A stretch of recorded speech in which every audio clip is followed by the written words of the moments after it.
주택자산 채권 유동화. 이 주택자산 채권 유동화도 매년 한 문제씩 출제한다. 그러면 지금부터는 세 꼭지 한다고 보면 돼요. 이 주택자산 채권 유동하고 부동산 투자회사하고 프로젝트 파이낸싱하고. 그럼 주택자산 채권 유동화 120페이지 있네. 주택자산 채권 유동화는 몇 가지를 물어보냐면 우리에게 세 가지를 물어봅니다. 첫 번째, 저당 시장의 구조. 저당 시장의 구조는 얘는 쉬워요. 쉬우고 아주 빈번하게 출제되지는 않는 거고 단독 문제 내지 않는 거고 여기에 있고, 그다음에 두 번째, 주택시장 채권 유동화 됐을 때 효과 역시 자주 나오지 않죠. 세 번째, MBS의 유형. 주로 이제 이걸 낸단 말이에요. 이거요. MBS 요걸. 이게 우리 표 기억나가 봐봐요. MBT에서 어쩌고 좀 하겠던 거. 요거 물어봐요. 요거. 이 표 물어보는 거죠. 이 표에 대해서 이제 주로 물어보는 건데, 저당 시장의 구조를 빨리 한번 해볼게요. 제가 저당 시장의 구조를 하면서 여기 효과까지 같이 합니다. 빨간색으로 쓰는 거, 이 빨간색으로 쓰는 게 효과. 은행이 1,000억이라는 돈을 가지고 있어요. 그럼 1,000억이라는 돈을 가지고 있는데 이걸 주택담보대출 해줍니다. 제가 은행에서 주택담보대출 10억을 대출받았어요. 그럼 은행은 저에게 뭘 설정하냐면 주택, 저당, 채권을 설정합니다. 그럼 주택시장 채권을 설정하면 이 은행을 제1차 대출 기간 그래요. 그럼 은행들은 자신들이 설정한 주택시장 채권을 가지고 있을 수도 있고 팔 수도 있어요. 이거 파는 것도 유동화라고 그래요. 그럼 은행이 투자자에게 직접 팔았습니다. 주택시장 채권을 M이라고 매각했어요. 그럼 은행은 자신들이 설정한 주택시장 채권을 직접 매각할 수 있다. OX? O. 사는 사람을 투자자라고 그래요.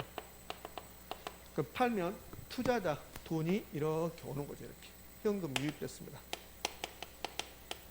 그럼 주택시장 채권을 팔았더니 현금 유입됐죠. 그 은행 입장에서는 대출을 다 해줘버리면 그러면 유동성이 감소해요. 그러니까 은행은 유동성이 감소했습니다.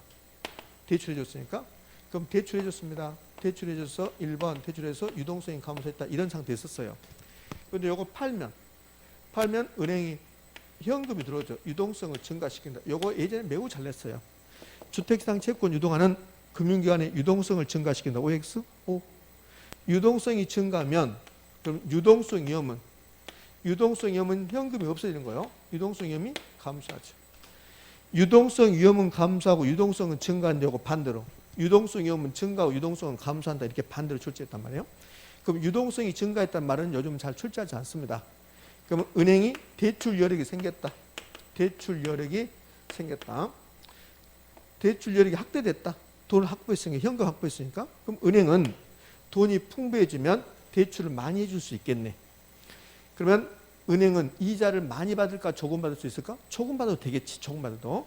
은행이 돈 없는 상태에서 대출해주면 이자를 많이 받겠지만 은행이 현금 여력이 생기면, 대출 여력이 생기면 상품을 고정금리, 변동금리, 만기 1년짜리, 만기 5년짜리, 만기 10년짜리 여러 가지 상품을 만들 수 있고 이자율이 떨어질 것이다. 그러면 대출을 많이 받을 수 있으면 차입자는 대출 기회가 확대됐지. 대출 기회 확대가 됐다. 그러니까 증가했다. 그 다음에 돈을 많이 빌릴 수 있을까? 조금 빌릴까? 많이 빌릴 수 있겠죠. 은행이 돈 많으니까 대부비율이 높아지지. 그럼 대부비율이 높아졌단 말은 차입자는 작은 돈 가지고 주택을 살 수 있는 기회가 확대됐다. 그러면 대출기 확대되고 주택 구입 기회가 확대되면 자가주택 비율이 증가할까 감소할까? 증가한다. 이렇게. 그럼 주거 안정을 기할 수 있을까요? 주거 안정을 기할 수 있다. 이게 효과잖아요. 효과. 자가주택 비율이 감소한다가 31회 답이에요. 주택시장 채권 유동화되면 자가주택 비율이 감소한다. 말도 안 되죠. 그러니까 매우 쉽게 낸 겁니다. 이렇게. 이 빨간 게 주택시장 채권 유동화됐을 때 효과입니다. 효과. 그럼 이제 저당 시장의 구조는 여기 차입자와 금융기관 이 사이에서 이루어진 시장을 제1차 저당 시장. 저 1차 저당 시장은 저당권이 설정되는 시장. 주택시장 채권이 이렇게 설정될 거니까. 1차 저당 시장은 주택자금이 공급되는 시장입니까? 주택자금이 대출되는 시장이다? 대출된 시장이다. 근데 은행이 주택시장 채권을 투자자에게 직접 팔 수도 있고 은행이 한국주택금융사에 팔 수 있다. 그럼 한국주택금융사가 주택시장 채권을 사면 한국주택금융사가 돈이 은행으로 간다. 현금으로 간다. 그럼 은행은 직접 팔든 한국주택금융사가 팔든 이런 일이 발생할 가능성은 똑같을 것이다.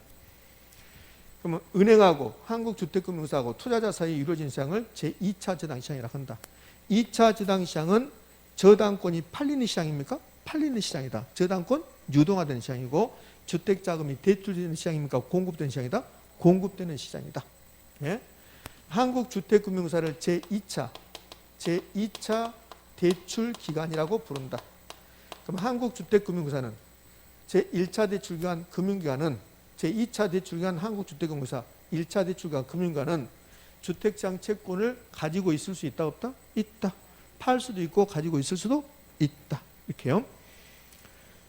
그러면 1차 저당시장, 2차 시장 나누는데 2차 저당시장은 저당권이 유동화되고 그 돈 가지고 1차 저당시장에게 돈을 공급해 준다.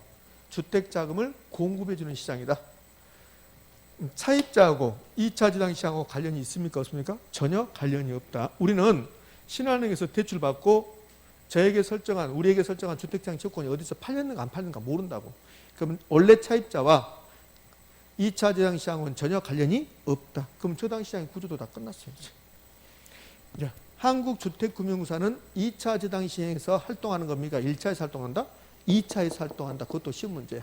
그럼 이제 요거 MBS 유형. 이제 한국주택금융사가 주택시장 채권을 지금 사드렸습니다. 그걸 바탕으로 한국주택금융사가 투자자에게 이 주택시장 채권을 바탕으로 투자자에게 주택 저당증권, 주택담보증권 증권을 발행할 수 있다 없다? 있다. 발행한다. 역시 시험 지문. 한국주택금융공사는 주택저당 채권을 바탕으로 주택저당증권 MBS를 발행하고 있다. OX? O. 그래서 이걸 발행한다고 해서 한국주택금융사를 발행기관 이렇게 부른다. 그럼 이제 발행하는데 이 주택저당 채권 발행하는데 종류 여기 이제 MBS란 말이에요. MBS 유형이 몇 가지가 나오면 네 가지가 나온다. 첫 번째 뭐가 나와요? 지분형 MBS가 나오는데 이거를 뭐라고 한다? MPTS라고 한다. 그 다음에 두 번째 채권형 있죠? 채권형 MBS가 나왔습니다. 채권형 MBS는 MBB가 나오고 두 개를 결합한 게 혼합형인가요? 그럼 혼합형이 나오는데 혼합형은 두 가지가 나왔습니다. 혼합형 MBS는 MP, TB하고 CMO 이렇게 두 가지가 있다. 이렇게. 그러면 이 세 가지 상품 또는 이 네 가지 상품 비교하는 게 주택시장 채권 유동화에서 시험은 가장 잘 나온다. 이 비교하는 게. 그럼 지금부터 이제 비교 들어갈 건데요. 자, 여기서 잠깐 생각하셔야 돼요. 이 주택시장 채권의 내용은 두 가지라는 거. 이거 좀 지워버리고 주택시장 채권의 내용은 두 가지죠. 어떻게 두 가지냐면 신한은행에 저에게 돈 10억을 빌려주고 주택시장 채권을 설정했습니다. 그럼 신한은행은 두 가지 내용을 가져가는 거예요. 첫 번째 저당권, 그 다음에 매월 원리금을 갚으세요. 원리금 수취권. 이 두 가지가 신한은행이 저에게 설정하는 거예요. 그럼 신한은행이 주택시장 채권을 가지고 있으면 제가 내는 이자 수익을 확보하는 거야. 그럼 신한은행이 이 주택시장 채권을 한국주택금융사에 팔아요. 팔면 이 두 가지가 한국주택금융사로 가는 거야. 그럼 한국주택금융사가 1번하고 2번을 가지고 있는 거예요. 저당권하고 원리금 수취권 이 두 개를 가지고 있는 거야. 그럼 이걸 바탕으로 해서 MBS를 발행하는데 MPTS라는 이 상품은 이 두 가지를 투자자에게 파는 거라고 판다고. 투자자에게 떠넘긴단 말이에요. 그래서 이 MPTS라는 상품은 저당권하고 원리금 수취권을 누구에게 떠넘긴다? 투자자에게 떠넘기는 것이다. MBB는 떠넘기는 게 아니라 담보 제공한 것이다. 그러면 MBS를 발행하는데 이번에는 MBB를 발행해보자. MBB. 그럼 MBB를 발행할 때 MBB는 이 두 가지 저당권하고 원리금 수취권을 투자자에게 떠넘기는 게 아니라 담보로 제공한다. 담보. 그러면 MBB는 저당권하고 원리금 수취권을 투자자에게 주는 게 아니라 담보 제공했죠. 그럼 담보로 제공했으면 가지고 있는 사람 누구다? 발행자가 된다. 발행자. 근데 이 두 가지 상품은 혼합형이니까 저당권은 발행자가 가지고 원리금 수취권 누가 가진다? 투자자가 가진다. 이렇게. 자, 이 부분에서도 시험은 엄청나게 잘 나와요. 그럼 이제 이 원리금 수취권을 갖는 사람이 저기 이상한 이윤 부담해요. 원리금 수취권 갖는 사람이 저기상한 위험 부담한다. 이 표를 한번 볼까요? 네 가지 상품 비교하는 표. 원리금 수취권 갖는 사람인가요? 원리금 수취권 갖는 사람이 투자자, 저기상한 위험 투자자. 원리금 수취권 발행자, 저기상한 투자자 이렇게 나오잖아요. 그럼 원리금 수취권 갖는 사람이 뭘 부담한다? 저기상한 위험을 부담한다. 저기상한 위험. 그러면 저당권의 소유권, 원리금 수취권 그 밑에 저기상한, 여기도 저기상한 이렇게 되죠. 그럼 MPTS는 요 세 가지 전부 다 누구한테 가고 투자자에게 이전되고, MBB는 전부 다 누가 가지고 발행자 가지고. 근데 MPTB는 저당권의 소유권 발행자고, 원리금 수취권 누구요? 투자자. 그러면 저기상한 위험도 누구? 투자자. 이제 중요한 내용은 다 끝났습니다. 여기까지가 주택시장 채권 유동화에서 시험은 잘 나오는 거예요. 그러면 이제 좀 더 디테일한 내용으로 간다면, 이제 좀 더 디테일한 내용을 한번 보도록 할게요. 좀 더 디테일한 내용을 하기 위해서는 머리가 좀 아파져요. 그럼 좀 더 디테일 내용은 요거 보는 건데, 일단 주택시장 채권 유도가 나오면 머릿속에 G2XX 쓴다는 거. 여기서 초과담보 콜방어 이렇게 나오는데, 한 번도 초과담보가 무슨 말인지, 콜방어 무슨 말인지 우리 시험에서 물어본 적이 없습니다. 그러면 초과담보의 뜻과 콜방어의 뜻을 물어본 적이 없는데, 초과담보 되느냐 안 되느냐, 초과담보 있냐 없냐, 콜방어 되느냐 안 되느냐, 요거 물어본단 말이에요. 그러면 초과담보가 MPTS에서는, MPTS에 나오면 G2XX 그랬잖아요. 그 초과담보 없고 콜방어도 안 된다 그랬어요. 이렇게. 그게 G2XX야. 그럼 MBB가 나오면 전부 다 반대. MBB는 MPTS와 반대. 지분형의 반대가 채권형. 투자자가 반대가 발행자. 초과담보 필요하고 콜방어 가능하다 이렇게 나왔습니다. 그 다음에 MPTB가 나오고 이제 CMO가 나오는데, 이 MPTB하고 CMO는 상대적으로 이런 걸 잘 물어보지 않아요. 그 MPTB는 저당권의 소유권 발행자, 원리금 수취권 투자자, 조기상환 투자자, 여기까지 됐어요. 여기까지가. 근데 이 두 개도 MPTB하고 CMO도 초과담보는 필요해요. 그러니까 초과담보가 필요 없는 것은 뭐만? MPTS예요. 자, 콜방어는 이제 논리가 이래요. 논리가 투자자가 저기상한 위험을 부담한다. 봐봐요. 저기상한 위험을 누가 부담한가 할지 유심히 봐봐요. 투자자가 저기상한 위험 부담하면 그러면 콜방어 안 돼요. 투자자가 저기상한 위험, 콜방어 불가능. 투자자가 저기상한 위험, 콜방어 불가능. 투자자가 저기상한 위험, 원칙적으로 콜방어 불가능이야.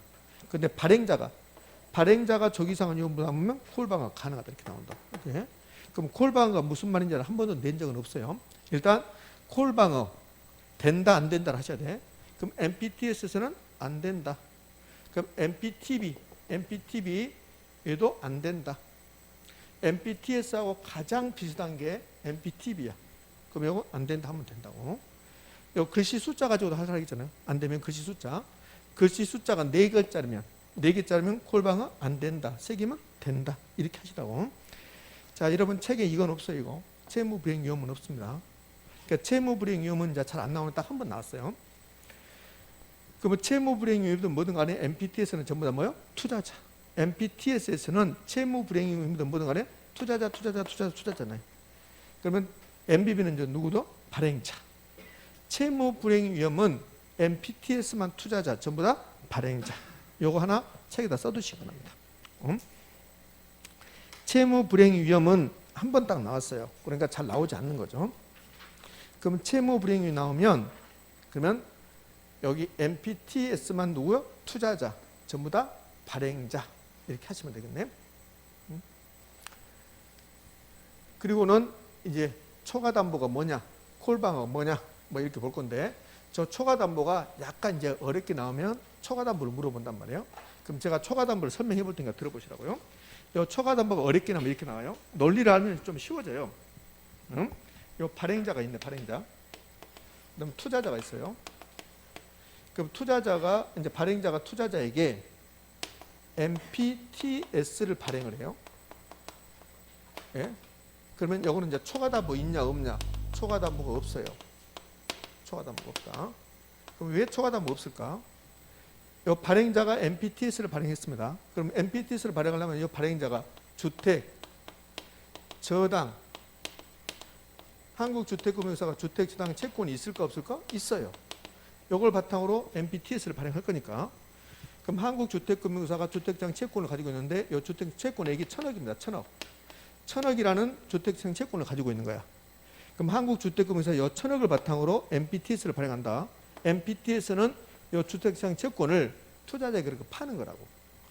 그럼 팔면 이 MPTS 발행액이, 이 MPTS 발행액이 1,000억이겠습니까? 얼마? 1,900억일까? 1,000억이야, 1,000억. 그러니까 MPTS라는 상품은 주택장 채권을 그대로 투자자에게 팔아버린 거라고. 그러면 이 주택장 채권하고 MPTS 발행액이 똑같아요. 자, 이거하고 이제 이 발행자가 MBB를 발행합니다. MBB. 그럼 MBB를 발행하는데 이 MBB는 주택장 채권 1,000억을 투자자에게 파는 게 아니라 이걸 담보로 제공하는 거야. 담보로. 그럼 담보로 제공하면 1,000억을 담보로 제공하고 이걸 발행할 때 1,000억만큼 발행했다. 그럼 이런 뜻이라고. 투자 발행자가 요거 1,000억짜리를 담보로 제공할 테니까 1,000억만큼 MBB 사세요. 이런 거라고. 그럼 담보로 제공한 게 1,000억인데 이 MBB 발행액을 1,000억을 발행했다. 그럼 투자자가 살까 안 살까? 안 산다고. 그래서 이 MBB 발행액은 800억 이렇게 되는 거야. 800억. 그럼 이 차이가 발행자가 투자자에게 1,000억을 제공하고 여기 담보는 1,000억 지나가고 800억만 받은 거라고. 이 차이를 뭐라고 그래요? 초과담보라고. 초과담보. 그럼 MPTS에서는 이걸 팔아버리니까 초과담보란 말이 있을 수가 없고 MBB는 초과담보가 필요하죠. 그래서 MBB 이름이 주택장 채권 담보부, 담보 제공이다. 담보부 채권 그렇게 한다고. 그러면 MBB는 초과담보가 있습니까? 없습니까? 초과담보가 있죠. 근데 이걸 어렵게 내면 우리한테 이 정도 내야 돼. MBB는 초과담보가 있다. 이렇게 하고 끝내야 돼. 근데 어렵게 내면 MBB는 주택장 채권액보다 MBB 발행액이 더 많다. 뭡니까? X입니까? X 작다. 그 차이를 뭐라 한다? 초과담보 이렇게 부른단 말이야. 초과담보. 그러니까 초과담보가 필요 없는 것은 MPTS가 되는 거고 나머지 상품 MBB, MPTB, CMO는 초과담보가 있다. 이걸 초과담보다 이렇게 한다고. 그다음에 CMO에 대해서 이제 설명하고 문제를 바로 풀도록 할게요. CMO는 이게 다계층 채권, 다계층 증권인데 이 CMO는 이런 겁니다.